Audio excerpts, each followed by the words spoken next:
Yes. Hello friends, कैसे हैं आप? आशा करता हूं आप अच्छे होंगे, आपके घर पर सब अच्छे होंगे। हम लोग कर रहे थे क्लास 10 एनसीईआरटी सिविक्स का चैप्टर 4 हमने पढ़ लिया।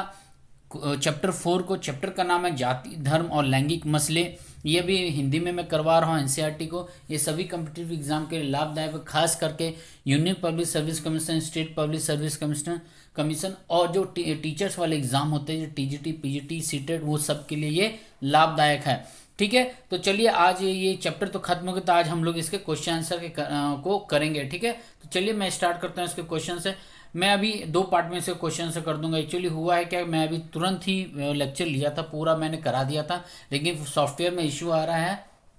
साउंड मिल ही नहीं रहा, साउंड हो ही नहीं रहा, साउंड आ ही नहीं रही, पता नहीं क्या हो गया। इसलिए मुझे दोबारा लेक्चर रिकॉर्ड करना पड़ा। इसलिए मैंने थोड़ा सा मूड ऑफ हो गया, इसलिए मैंने सोचा अभी थोड़ा आधा आधा करके बनाता हूँ। ठीक है, चलिए तो मैं सिर्फ अभी इसके एमसीक्यूज करवाऊंगा, और जो fill in the blanks and match the following है मैं अभी वही करवा रहा हूँ। ठीक है, चैप्टर 4 है, मैं हिंदी में भी करवा रहा हूँ, इंग्लिश में फिर लेकर आऊँगा। हमने पढ़ लिया क्या था क्या नहीं था, धर्म के बारे में, जाति के बारे में, लिंग के बारे में, है ना, लड़कियों के साथ कैसा भेदभाव है, सामाजिक राजनीतिक स्तर पर कैसी भेदभाव है, सब कुछ देख लिया था हमने। ठीक है, चलिए मैं क्वेश्चन से स्टार्ट करता हूँ। तो क्वेश्चन नंबर 1 से 6 तक इसके क्या बोलते हैं, सब्जेक्टिव मतलब रिटर्न होगा। क्वेश्चन नंबर 7 से है, एमसीक्यू बेस्ड क्वेश्चन है, तो 7 से 12 तक मैं डील करता हूँ। चलिए तो मैं स्टार्ट करता हूँ। तो मैं कुश कुमार स्वागत करता हूँ आप लोगों का आप ही के इस यूट्यूब चैनल में, जिसका नाम है IQ अड्डा। चलिए ठीक है, मैं स्टार्ट करता हूँ। क्वेश्चन नंबर 7 कहता है, जब हम लैंगिक विभाजन की बात करते हैं तो हमारा अभिप्राय होता है। जब हम लैंगिक विभाजन का बात करते हैं तो हमारा क्या मतलब होता है ना, हम किस और मतलब इंडिकेट करते हैं। तो आपके पास 4 सेंटेंस दिया हुआ है। पहला कहता है स्त्री और पुरुषों के बीच जैविक अंतर। दूसरा कहता है समाज द्वारा स्त्री और पुरुष को दी गई असमान भूमिकाएं। तीसरा कहता है बालक और बालिकाओं की संख्या का अनुपात। चौथा कहता है लोकतांत्रिक व्यवस्था में महिलाओं को मतदान का अधिकार ना मिलना। देखिए, लैंगिक विभाजन क्या होता है, ये एक तरह से समाज के द्वारा बनाया गया है। ठीक है, तो इसका आंसर बी जा रहा है। क्यों जा रहा है मैं थोड़ा बता ही देता हूँ। ठीक है, बात होता है जैविक का, जब बात होता है तो ये जन्म के आधार पर हमने डिसाइड नहीं कर लिया कि यार वो लड़का है वो लड़की है, हम इसे भेदभाव करें, नहीं, ये समाज के द्वारा बनाया गया है। तो इसका आंसर ये तो नहीं जा रहा है। तीसरा कहता है कि अनुपात, संख्या का अनुपात, पहले लड़के लड़कियों का जन्म लेना पॉसिबल हो तब तो इक्वल में, जन इक्वल मतलब इक्वल रेशियो में महिलाओं का कम होता है, लड़कियों का कम होता है। तो वो तो बात की बात है ना, तो बात की बात है, मतलब जन्म ले उसके बाद वो एजुकेशन करेंगे, जन्म ले लेंगे तब उनका जनसंख्या देखा जाएगा। ठीक है, फोर्थ कहता है कि उसकी मतदान की असमानता। मतदान में असमानता कैसे होगा, जब वो बड़े होंगे, एजुकेशन लेंगे, तब तो वो 25 साल तक होंगे, तो वो लोकसभा में चुनाव कर सकेंगे, है ना। प्लस क्या 18 साल के वो हो जाएंगे तब वो वोट देने का उनको अधिकार होगा। तो ये सब कब होगा, जब महिलाएं जन्म लेगी पूरी तरह से, तब ना, इक्वल रेशियो में। तो वो होता ही नहीं। तो लैंगिक जो भिन्नता है वो समाज के द्वारा बनाया गया असमानताएं।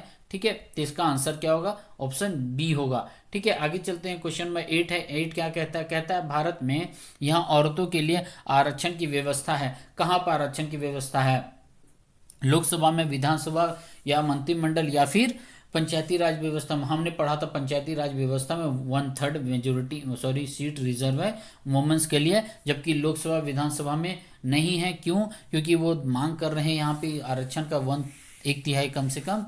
तो वहाँ पर भी क्या है, वहाँ पर 10 साल से वो विधेयक लटका हुआ, अभी तक वो पास नहीं हुआ है महिलाओं का। ठीक है, आगे क्वेश्चन नंबर 9 क्या कहता है, यहाँ पर हमें मिलान करना है, कौन सा सही है कौन सा गलत है। ठीक है, तो कहता है क्वेश्चन नंबर 9, सांप्रदायिक राजनीति के अर्थ संबंधी निम्नलिखित कथनों पर गौर करें। मतलब एक सांप्रदायिक राजनीति वाक्य दिया गया, इस पर हमें विचार करना है और विचार करके बताना है कि इनमें से कौन सा सही कथन है, वो हमें मार्क करना है। ठीक है, क्वेश्चन नंबर 9 है। तो देखिए क्या कहता है, सांप्रदायिक राजनीति क्या कहती है। पहला है, एक धर्म दूसरों से श्रेष्ठ है। हाँ, सांप्रदायिक राजनीति में ये चीज़ होता है कि राजनीतिक दल क्या करते हैं, एक पार्टिकुलर धर्म का सपोर्ट कर देते हैं और दूसरे का विरोध करते हैं, भड़काऊ भाषण दे देते हैं ना। तो ये क्या करता है, एक दूसरे से अपने आप को श्रेष्ठ बताने का कोशिश करते हैं। तो ये तो सही है। ठीक है, आगे देखते हैं। बी नंबर कहता है, विभिन्न धर्मों के लोग समान नागरिक के रूप में खुशी खुशी साथ रह सकते हैं। खुशी खुशी साथ रह सकते हैं बट रहते नहीं हैं। तो इसके अकॉर्डिंग सांप्रदायिक राजनीति में ये एग्जिस्ट ही नहीं कर रहा है ना। कुछ कुछ विलेज में या डिस्ट्रिक्ट में यदि करते भी होंगे तो यदि रेशियो देखे तो नेग्लिजिबल है, वो पूरा 0 के बराबर है ना। तीसरा कहता है एक धर्म के अनुयायी एक समुदाय बनाते हैं। हाँ, ये भी बात सही है, क्योंकि खास धर्म एक खास समुदाय बना के चलते हैं ना। जैसे बोलते हैं राजपूत टोला, वो पासवान टोला, वो दास टोला है ना, वो अग्रवाल मोहल्ला बरनवाल मोहल्ला, ऐसे करते हैं ना। शर्मा जी की टोली है वो, है ना, ऐसे करते हैं ना। चलिए आगे आगे मतलब डी नंबर क्या कहता है, फोर्थ क्या कहता है, एक धार्मिक समूह का प्रभुत्व बाकी सब धर्मों पर कायम करने में शासन की शक्ति का प्रयोग नहीं किया जा सकता। ऐसा कुछ बात है ही नहीं, इस कायम तो करता है। यहाँ यदि ये हट जाता, नहीं हट जाता, तो इसका आंसर ये भी बन जाता। देखिए यहाँ पर नहीं डाला हुआ है, तो हमें आंसर इसका क्या जाएगा, इसका आंसर ए और सी जाएगा। ठीक है, तो ए और सी कहाँ है, यहाँ पर है, ए और सी। ठीक है, तो इसका आंसर ये है। ठीक है, आगे चलते क्वेश्चन नंबर 10 क्या कहता है। क्वेश्चन नंबर 10 कहता है भारतीय संविधान के बारे में इनमें से कौन सा कथन गलत है। भारतीय संविधान के बारे में कौन सा कथन गलत है, हमें ये पता करना है।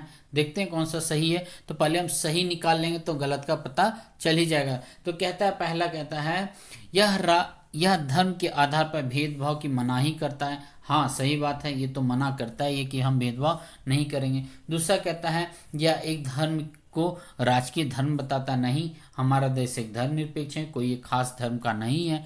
तीसरा है सभी लोगों को कोई भी धर्म मानने की आज़ादी देता है। हाँ ये भी सही है।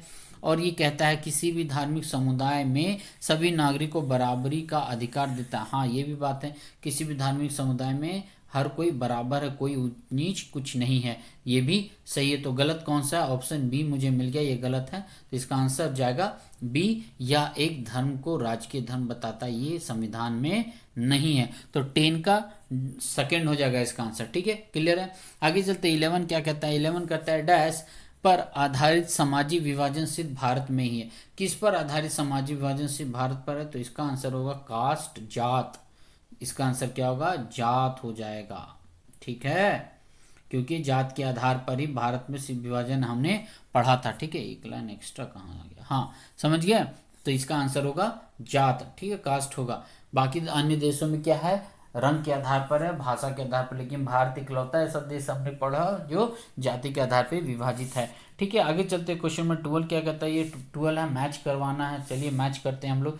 तो पहला कहता है अधिकारों और अवसरों के मामले में स्त्री और पुरुष की बराबरी मानने वाला व्यक्ति कौन है जो स्त्री और पुरुष को समान अधिकार की मांग करता है। तो वो कौन थे, सांप्रदायिक लोग होते हैं, या नारीवादी लोग होते हैं, या धर्मनिरपेक्ष वाले, या जातिवादी। इसका आंसर है नारीवादी। नारीवादी लोग ही, नारी महिला जो संगठन है उन्हें आंदोलन करके समान अधिकार के लिए लड़ाई लड़ी, संघर्ष किए हैं ना। तो इसका आंसर जाएगा नारीवादी। दूसरा कहता है धर्म को समुदाय का मुख्य आधार बनाने वाला व्यक्ति। धर्म का बात आया है तो क्या जाएगा यहाँ पर, सांप्रदायिक। क्या है, सांप्रदायिक रूप दे देने वाले को हम कहते हैं सांप्रदायिक समूह के व्यक्ति। तीसरा कहता है जाति को समुदाय का मुख्य आधार बनाने वाला व्यक्ति। जब जाति वर्ड आ गया है तो यहाँ पर जातिवाद चला जाएगा। क्लियर है। अंतिम बचता है व्यक्तियों के बीच धार्मिक आस्था के आधार पर भेदभाव ना करने वाला व्यक्ति, तो वो धर्मनिरपेक्ष जाएगा। क्लियर है। तो इसका आंसर जाएगा 1 का 2, ओहो 1 का 2, 2 का 1, तो 1 का 2, 1 का 2 इसमें है। अरे भाई साहब यही एक दिक्कत है ये सब में।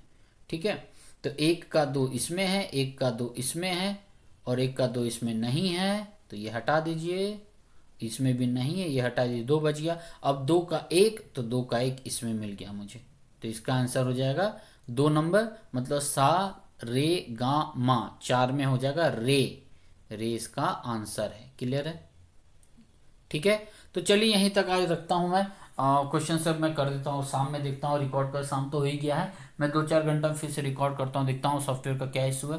तो फिलहाल मैं तो किसी तरह बना दिया हूँ वीडियो। चलिए ठीक है, चैनल पर यदि आप नए हैं तो सब्सक्राइब करना ना भूले, वीडियो को जरूर शेयर करिएगा, उन लोगों तक पहुँचाएगा जिससे इसकी खास जरूरत है। ठीक है, चलिए फिर घर पर रहिए, सुरक्षित रहिए, बड़ों से आशीर्वाद देते रहिए, छोटों को प्यार देते रहिए। मैं फिर मिलता हूँ। ठीक है, थैंक यू वेरी मच, जय हिंद।